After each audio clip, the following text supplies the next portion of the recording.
কথাই বলে বুদ্ধি থাকলে ঘর জামাই থাকতে হয় না। বুদ্ধি খাটিয়ে আজকে একটা কাজ করে ফেলেছি, যে কাজটি আপনাদের সাথে শেয়ার করব। আশা করি এই পুরো ভিডিওটি দেখলে আপনিও উপকৃত হবেন। আসসালামু আলাইকুম।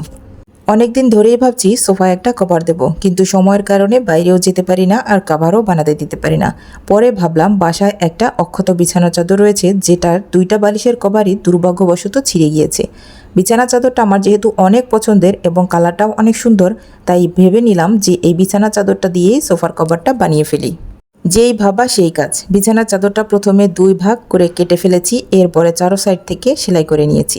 সেলাই করার পরে আমি সোফার মাপ দিয়ে সেই অনুযায়ী ভাঁজ করে নিয়ে 2টা সোফার ভিতরেই আমি সেট করে নিয়েছি। নিচটাতে শুধু দিয়েছি, যেহেতু আমার 2টাই ছোটো বাচ্চা আছে, ওরা সোফার উপরে অনেক লাফালাফি করে, পানি খায়, অনেক সময় সোফার কভারগুলো নষ্ট করে ফেলে, এর জন্য এই ব্যবস্থাটা করে নিয়েছি। বিছানার চাদরটা যেহেতু সোফার কভারের সাথে কিছুটা কালার ম্যাচিং আছে, এজন্য দেখতে কিন্তু অনেক বেশি সুন্দর লাগছে। আর এই বিছানা চাদরটা আমার এত বেশি পছন্দের ছিল যে আমি এই বিছানা চাদরটা ব্যবহার না করলেও কিছুদিন পর পর দেখতাম। কালারটা অনেক বেশি সুন্দর ছিল, অনেক বছর ব্যবহার করার পরেও কিন্তু বিছানা চাদরের কালারটা নষ্ট হয়নি। এজন্য ভাবলাম সোফার কভারের সাথে যেহেতু কালার ম্যাচিং আছে, তাহলে এখানেই ব্যবহার করে ফেলি, এটা দেখতেও অনেক বেশি সুন্দর লাগবে। আর এই সাইডে যে একটা সোফা ছিল, এই সোফাতে কোনো কভার দেইনি, কারণ হচ্ছে অনেকেই আছে এই সোফার কভারটা পছন্দ করবে না কিংবা তার বসতে রুচিতে হবে না, এজন্য একটা সিঙ্গেল রেখে দিয়েছি, যাতে করে এই ধরনের মানুষেরা এখানে বসতে পারে।